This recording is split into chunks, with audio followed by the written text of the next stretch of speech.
Olá, estamos começando mais uma aula de filosofia e o tema da aula de filosofia de hoje é ética, um dos temas mais cobrados nos vestibulares aí, né, dentro da filosofia.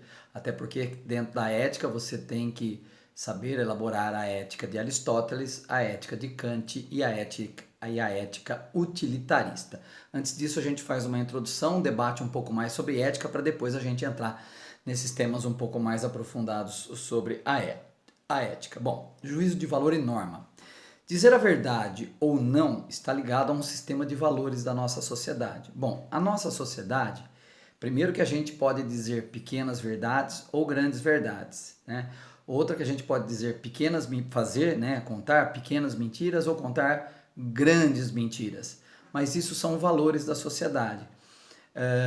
De forma geral, o tempo todo a gente fica jogando, né? A gente fica fazendo esse jogo de contar verdades e contar mentiras.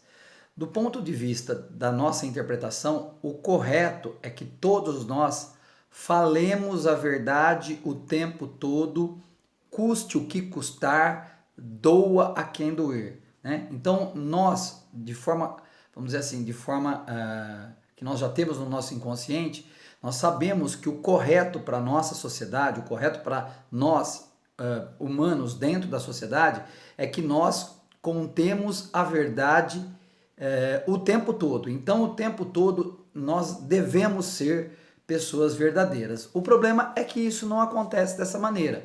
Em alguns momentos, as pessoas elas acabam mentindo sobre algum fator. E esse mentir, inclusive, é jogado da seguinte maneira: quando você está sendo mentiroso, você está cometendo um ato falho, né? E quando você está dizendo a verdade, você está cometendo algo que é tido com bons olhos, algo que é tido como o certo, o íntegro, o correto, o honesto.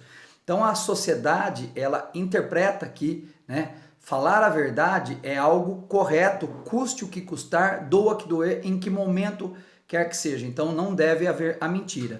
Nós ficamos numa situação muito difícil porque nós estamos vivendo um momento da chamada pós-verdade. E a pós-verdade, esse momento atual que nós estamos vivendo, nós temos a era das fake news. E a era das fake news é a era da mentira.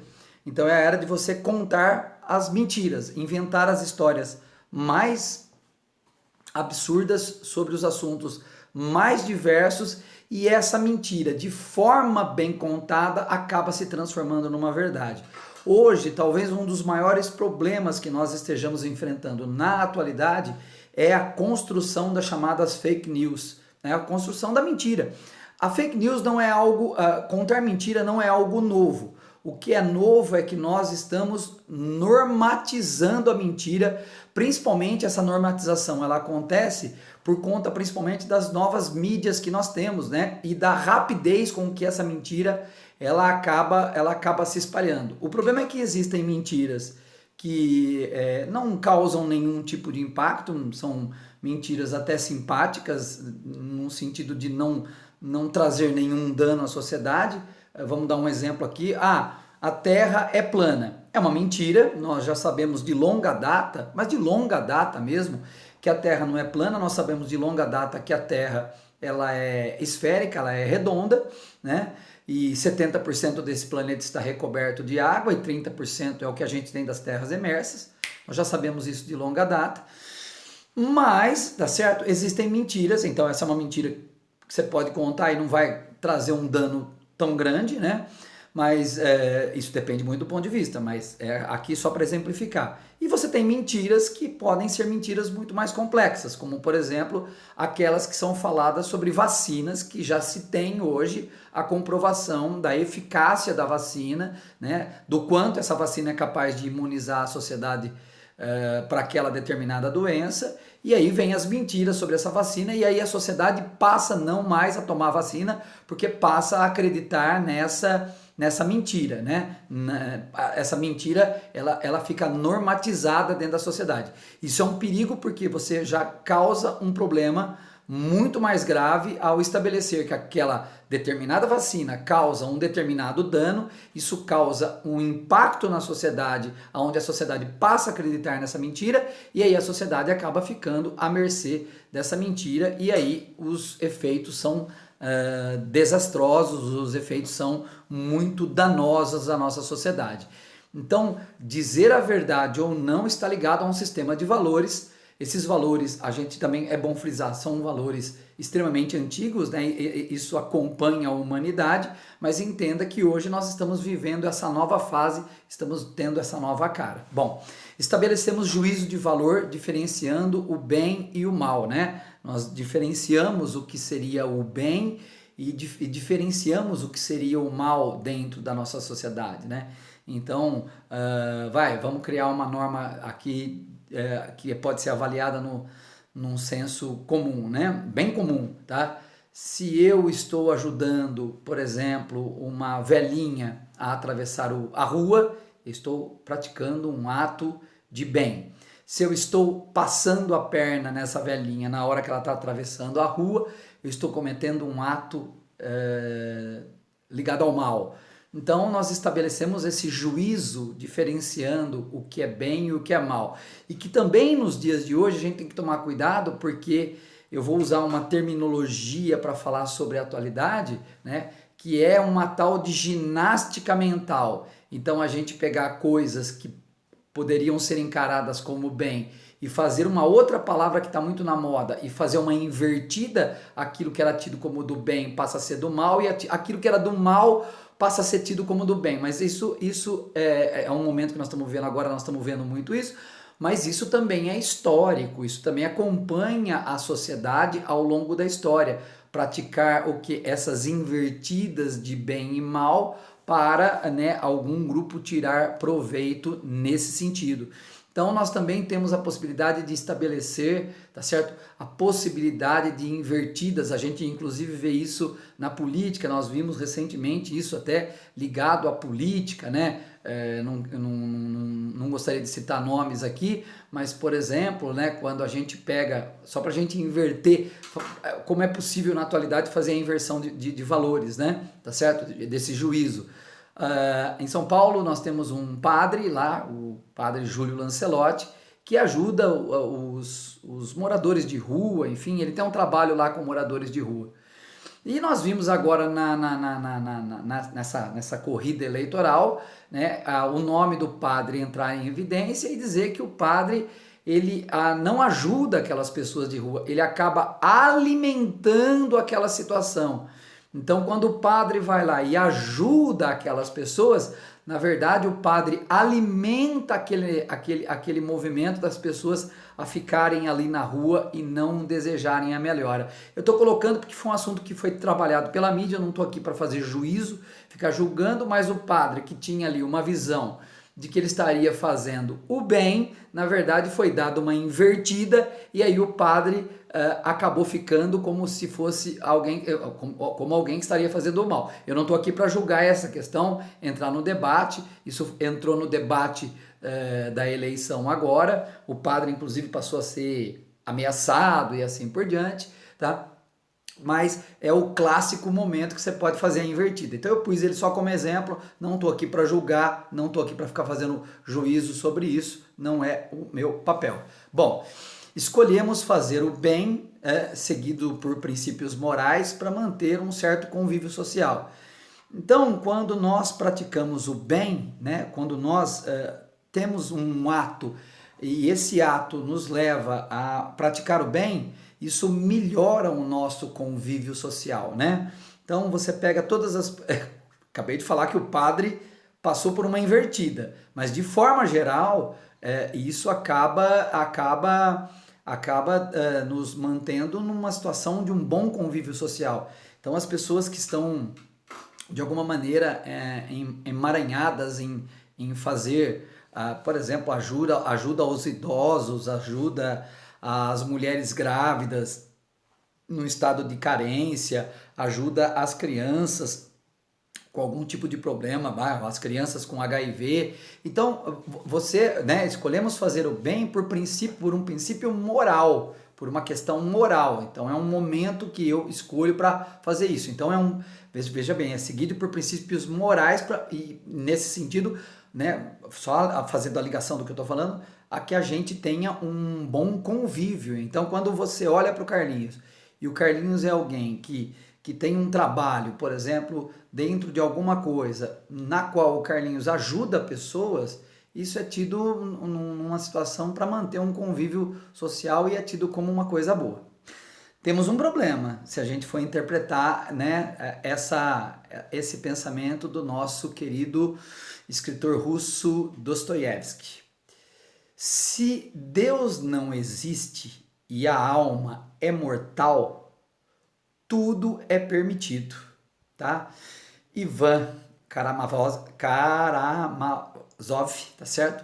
Personagem da obra Irmãos Karamazov, tá? Do escritor russo Dostoiévski. Bom, traduzindo.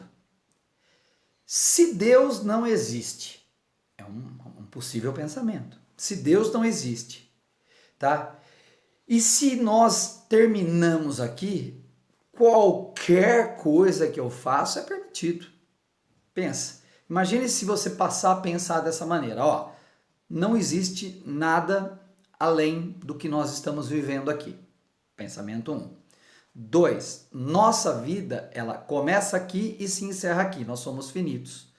Então você imagina que tudo que você queira fazer não tem problema nenhum, porque você nunca vai ser julgado. Então não existe um Deus que vai te julgar depois que você passar por essa vida e tomou atitudes que não foram atitudes ligadas ao bem e que foram atitudes ligadas ao mal. Imagina que você é uma pessoa que tira a vida de outras pessoas assim, sem nenhum tipo de pudor, sem nenhum tipo de motivo, né? Ou até mesmo você tira a vida das pessoas com motivos, mas ninguém vai te julgar, não há por que você ser julgado. Então é complicado você pensar que não há a existência de uma vida após, né? E que não há um Deus que está aí olhando para isso e que você é livre. E sendo livre, eu posso fazer o que eu quiser. Então, nessa linha de pensamento, imagine o perigo que a nossa sociedade corre, né, com as pessoas andando com essa linha de pensamento na cabeça, porque eu posso fazer o que eu bem entender, nada me julgará além da própria sociedade, nada me julgará. E o poder, o temor a Deus é algo que nos mete muito medo. Então, temos aqui um problema, é um fato também a ser pensado, tá? Os valores estabelecidos têm um caráter histórico, né? E eles estipulam normas que a gente devem ser respeitadas e em benefício de todos. É exatamente nisso que vem a linha de pensamento. Então, nós temos valores estabelecidos para que a sociedade possa caminhar dentro de uma certa segurança e dentro de uma certa normalidade, porque afinal de contas, a gente quer segurança e normalidade. Eu queria comentar uma coisa com vocês sobre esse assunto, né, que eu li agora faz pouco tempo, eu li recentemente, eu acho que vale a pena a gente trocar uma ideia sobre isso. Vocês sabem que no Rio de Janeiro existe o problema do tráfico de drogas e agora mais recentemente existe o problema das milícias, né? Então o Rio de Janeiro é um estado que vive aí ou diante do tráfico de drogas ou diante da questão das milícias. Bom, e há uma situação no Rio de Janeiro onde a polícia tenta combater o tráfico de drogas, os bandidos ligados ao tráfico de drogas. A polícia também tenta combater as milícias, porque elas trabalham na ilegalidade, né? Mas ao mesmo tempo a milícia combate o tráfico de drogas e o tráfico de drogas combate a milícia. Ou seja, você tem uma guerra declarada no Rio de Janeiro de tudo contra todos. Então todos estão em guerra no Rio de Janeiro. Tá? Todos estão em guerra. Então o Estado está em guerra com todos e todos estão em guerra com o Estado e vice-versa entre eles próprios, tá? Mas quando você olha, e isso é base de um estudo, o que é numa sociedade onde o Estado está tão carente e essas instituições acabam sendo tão reforçadas, como é o tráfico de drogas e as milícias, como é que fica a sociedade? A sociedade, ela ainda acha a milícia algo mais concreto. Por que a milícia é algo mais concreto? Porque a milícia traz uma certa normatização da sociedade. Por quê? Porque a milícia ela é feita por integrantes da polícia. E a polícia teria uma norma de conduta que me dá uma visão de mais segurança dentro do mundo em que eu vivo. Então eu me sinto mais seguro nas mãos da milícia do que eu me sinto mais seguro nas mãos do tráfico de drogas. Então o que está acontecendo? No Rio de Janeiro as milícias estão avançando para todos os cantos da cidade, e a milícia avança com loteamentos clandestinos, e a milícia avança com o gás, a milícia avança com a van, a milícia avança com o sistema de gato net, de internet. A milícia agora também toma o espaço do próprio tráfico de drogas, mas a milícia seria mais confiável. Então, na verdade, isso mostra que nós queremos, ao longo da história, nós queremos ao longo da vida humana, as pessoas, os seres humanos, eles querem uma certa segurança. Então a gente quer segurança, a gente quer saber aonde é que está pisando. Então, olha que coisa absurda. No Estado, a gente sabe onde está pisando, porque as regras do Estado, você tem o Executivo, o Legislativo, o Judiciário, as regras são muito claras do jogo, do Estado. Mas quando o Estado começa a falhar e a gente fica se vê na mão desses criminosos, é melhor ficar na mão da milícia que ficar na mão do tráfico de drogas, que seria menos, vamos dizer, menos normal do que, quer dizer, o tráfico de drogas é menos normal do que a milícia. A milícia seria mais normal porque seria composta por integrantes, por exemplo, das polícias. É o absurdo que nós estamos vivendo, mas é só para você ter uma ideia, né? Os valores estabelecidos têm um caráter histórico, estabelecem normas, e a gente gosta dessas normas, e a gente quer essas normas, a gente quer a segurança.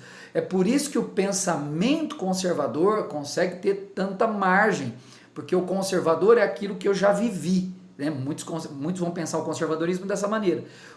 Eu já sei o que é, e como eu já sei o que é, então eu tenho mais confiança naquilo que eu já sei o que é. Estou ditando parte do pensamento conservador. Eu já sei como funciona, eu já sei como é, por isso eu não quero novas experiências, eu quero aquilo que eu já sei. Aí vem o pensamento conservador. Ok, pessoal? Bom, tudo bem? Então, continuando aí, gente, continuando. Tá, então vamos lá, vamos falar aqui, tá? Até quando a norma tem que ser respeitada, tá certo? Até quando as normas têm que ser respeitadas?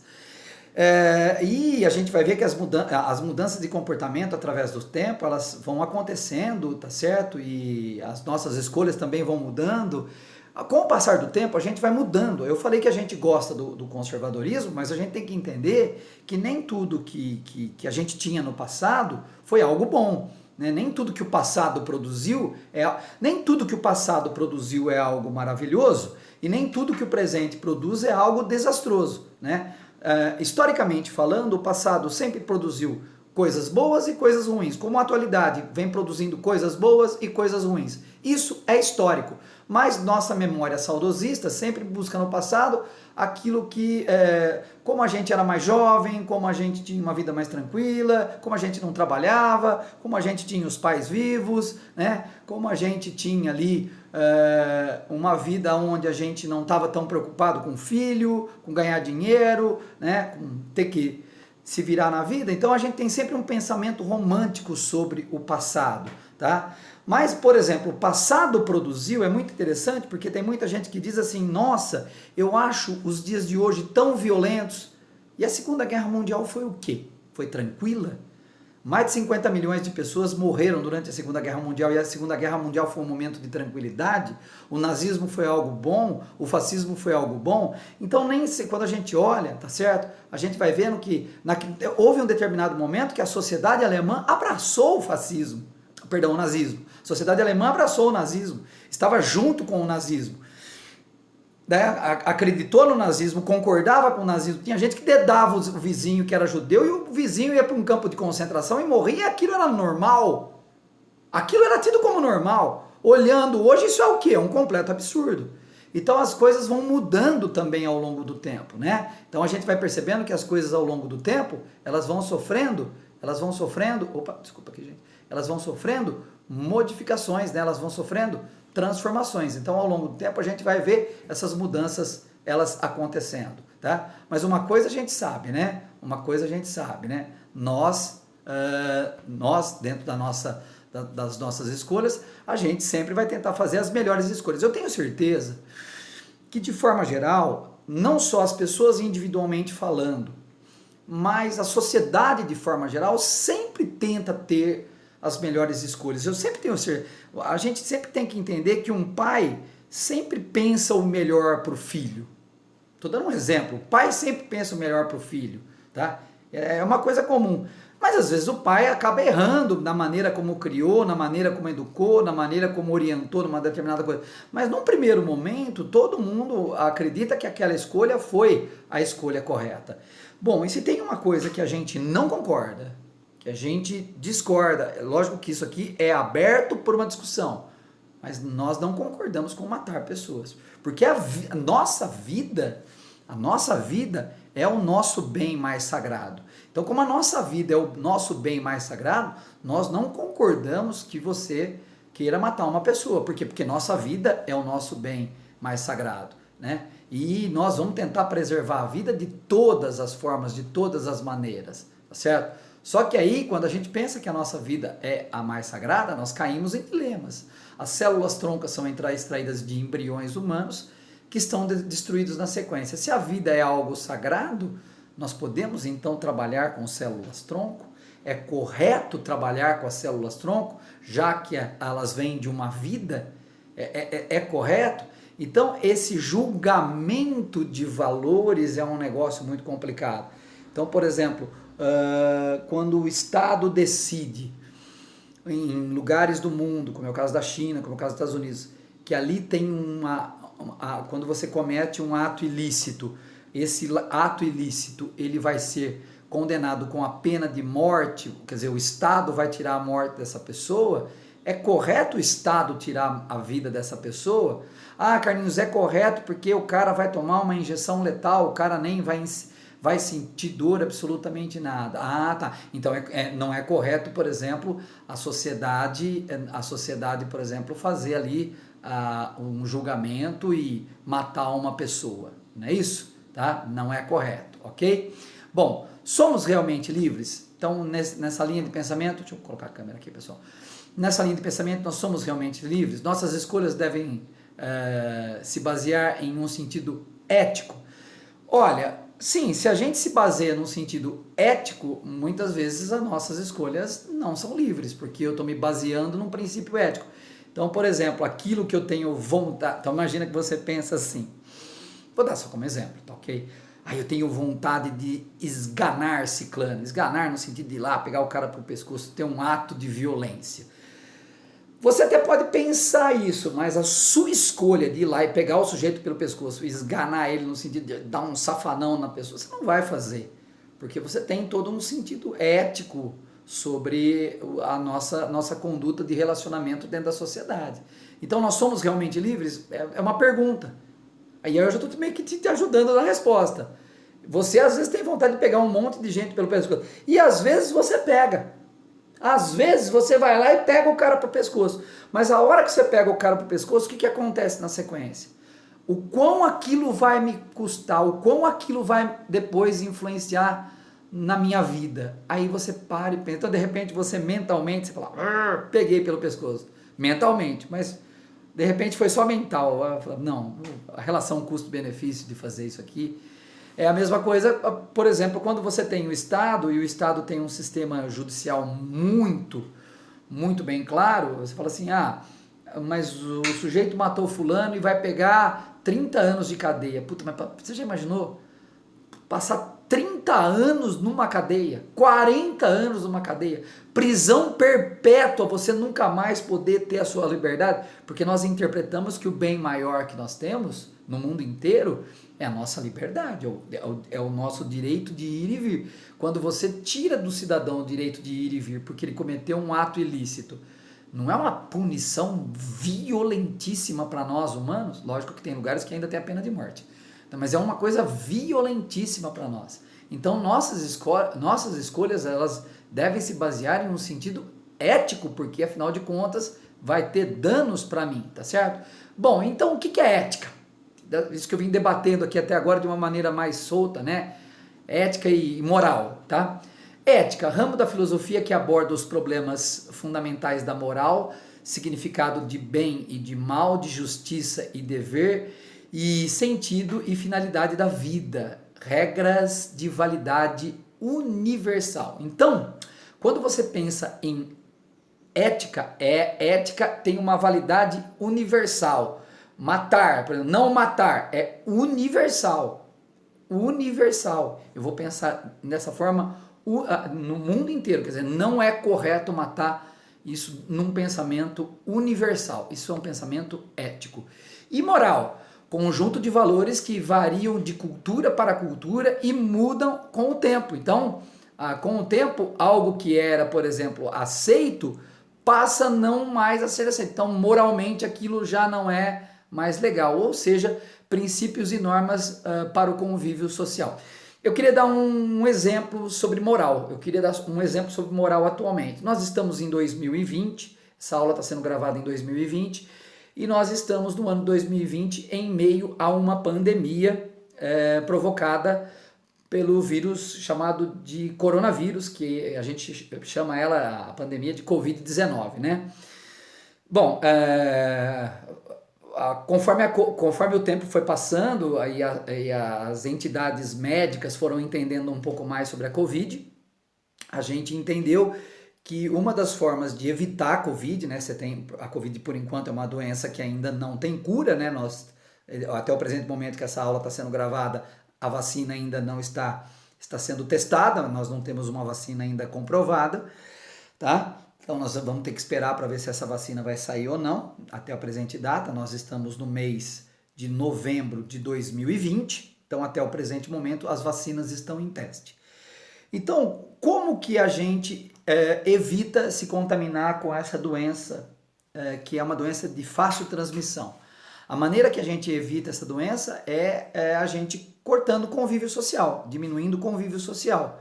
Mas não só diminuindo o convívio, a gente também tem algumas regras aí, né? Como, por exemplo, lavar toda hora as mãos, passar o álcool gel 70%, que ajudaria, e usar máscara.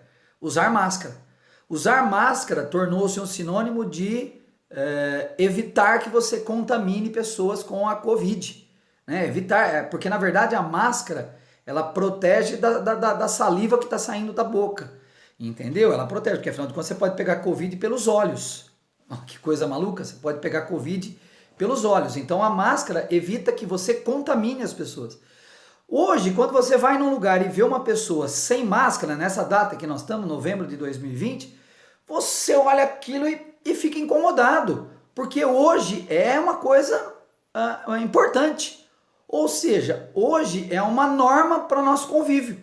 É uma norma para o nosso convívio. Então isso justificaria o uso da máscara, o quê? Você evitar de contaminar uma outra pessoa. Então são princípios e normas para o convívio social. Então o nosso bom convívio, eu não quero ser contaminado. Então, por favor, usa máscara. Então hoje, inclusive, quando você vê uma pessoa sem máscara, pô, você está sem máscara? Você está sem máscara, que é uma forma de evitar, né, a propagação, a continuidade dessa doença. Então, tá aí. Isso seria moral. Eu acho que é uma boa maneira de justificar a moral, né, pessoal? Continuando, tá? E para fechar, a ética segundo Aristóteles, né? Toda atividade humana e conhecimento humano visa um bem. Então, ele visa a chegar num bem.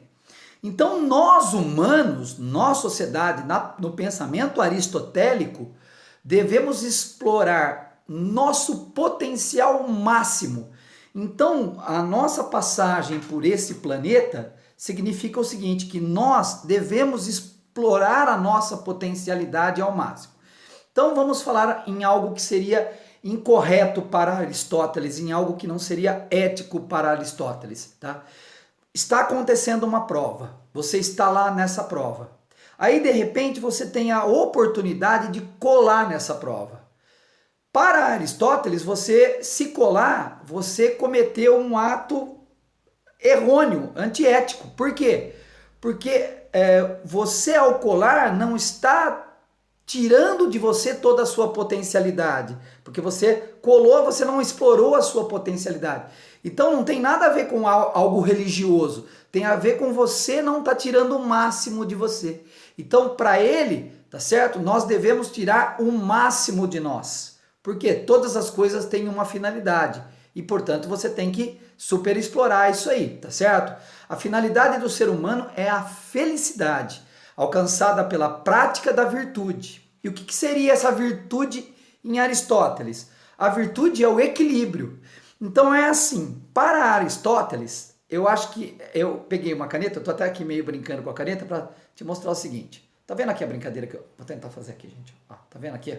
Tô fazendo a brincadeira com a caneta, não dá para pôr muito bem. Eu sou meio duro, viu, gente? Desculpa.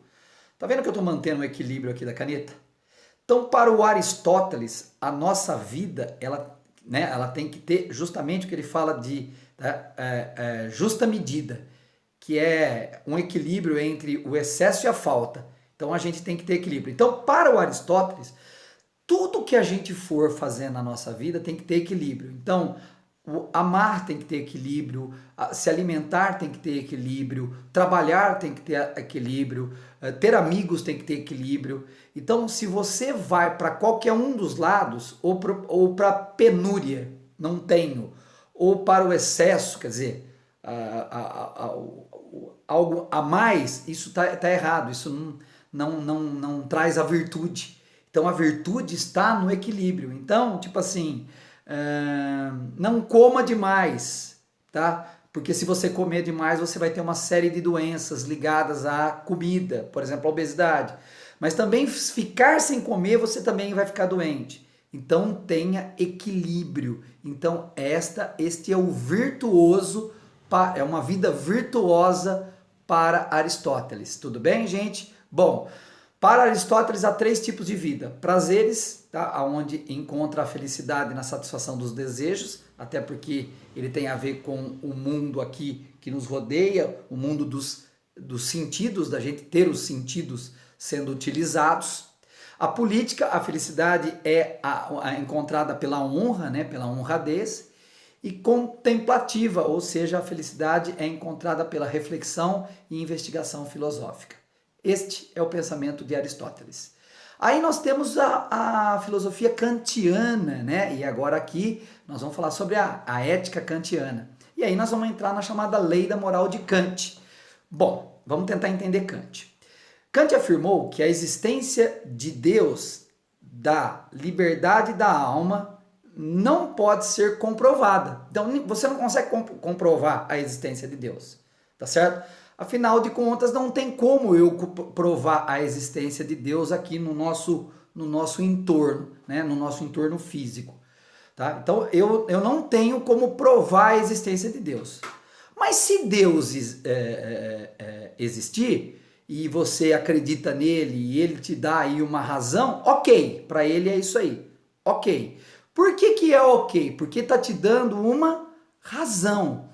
Então, para ele, ó, se tem Deus, se não tem Deus, tanto faz, tá? Desde que você tenha que ter o quê? Você tem que ter uma razão. Então, para ele, na razão crítica, somos limitados pelas condições de nosso conhecimento, tá certo?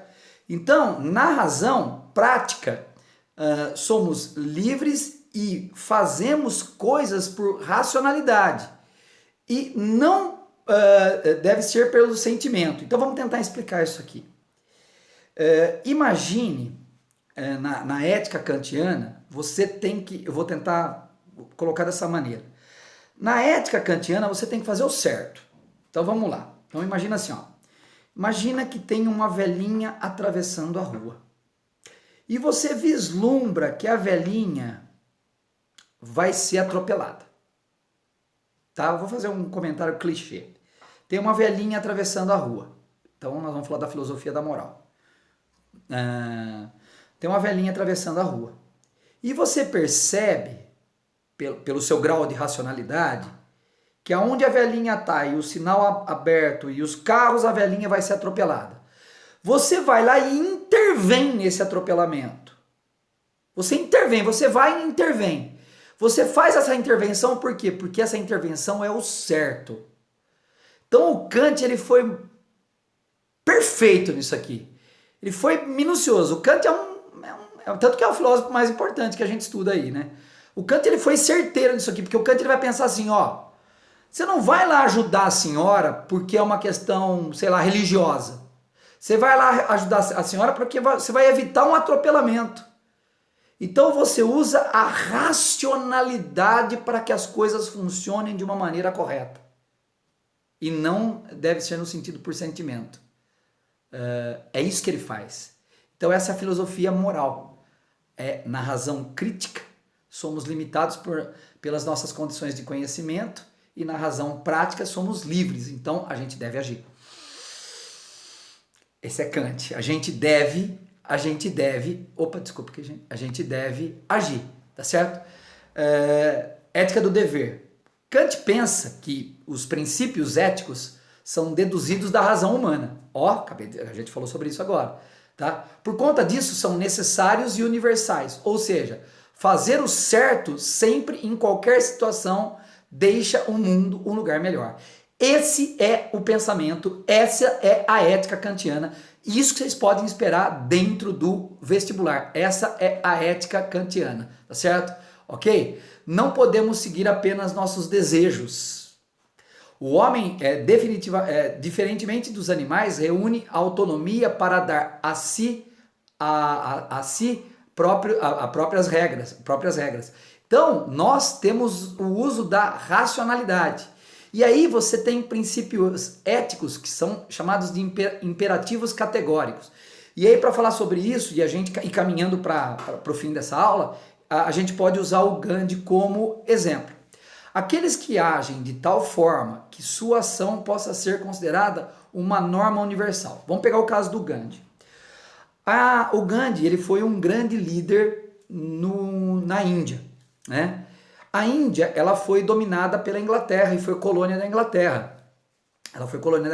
E o Gandhi criou um movimento de contestação dessa tomada da Inglaterra, que era um movimento pacifista, tá? Então ele, através de um movimento pacifista, ele organizou a Índia para que a Índia se libertasse do domínio inglês. Então, olha isso aqui.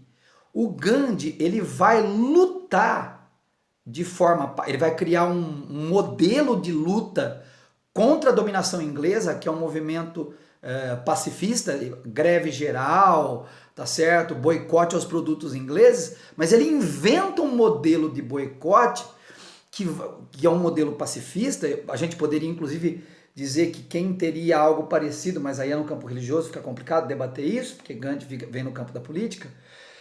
Nós teríamos Jesus Cristo, que também vai fazer algo parecido. É que você está fazendo uma luta por um bem maior, que é a libertação do seu povo. Então Gandhi seria um exemplo prático disso, que a gente chama de imperativos categóricos. Tudo bem? Ou seja, é uma norma universal. Tá certo o que eu estou fazendo. Outro, o King, também fez uma luta lá contra a segregação nos Estados Unidos. Negros e brancos tinham os mesmos direitos nos Estados Unidos, mas separados. O que ele queria? Ele queria a integração de brancos e negros. Qual é o pensamento desses caras? Aqueles que agem de tal forma que sua ação tome a humanidade como um fim e não como um meio. Ou seja, ele fez um discurso maravilhoso, eu tenho um sonho, né, depois acabou sendo assassinado, mas apesar de correr riscos, esses caras, inclusive os dois, tanto o King, que está aqui do lado, como o Gandhi, acabaram sendo assassinados em nome de suas lutas, mas as suas lutas eram maiores do que suas próprias vidas pessoais, entendeu? Então é isso que a gente está falando. Ou seja, a perfeição própria, né? Então a finalidade do ser humano é essa perfeição própria, que é o desenvolvimento intelectual, moral, físico, né? É a felicidade dos outros, né? Respeitar o direito do outro, isso é muito, muito importante. E para a gente estar finalizando essa aula, que ficou muito grande, peço mil desculpas. Essa aula ficou enorme, gente. Eu até demorei um pouco para postar essa aula. Ficou enorme, peço desculpa, né? É a ética utilitarista, né? Que vem aí principalmente pelo Jeremy Bentham, né? Desculpe se eu pronunciei de forma errônea, tá certo? O que pensa a ética utilitarista? Ela acredita que as decisões políticas devem ser tomadas através do princípio, e essa é a ideia do pensamento, tá? do princípio do máximo bem possível para o máximo de pessoas possíveis. Ou seja, a gente tem que tomar atitudes que beneficiem o máximo de pessoas possíveis. Então a ideia aqui é você tomar atitudes que você vai beneficiar, é por isso que é uma ética utilitária ou utilitarista, que pensa o seguinte: você tem que tomar decisões onde a maior parte das pessoas seja beneficiada. Essa é a ideia da chamada ética utilitarista. Tudo bem? Gente, vou parando por aqui. Muito obrigado, valeu, a gente se vê na próxima aula.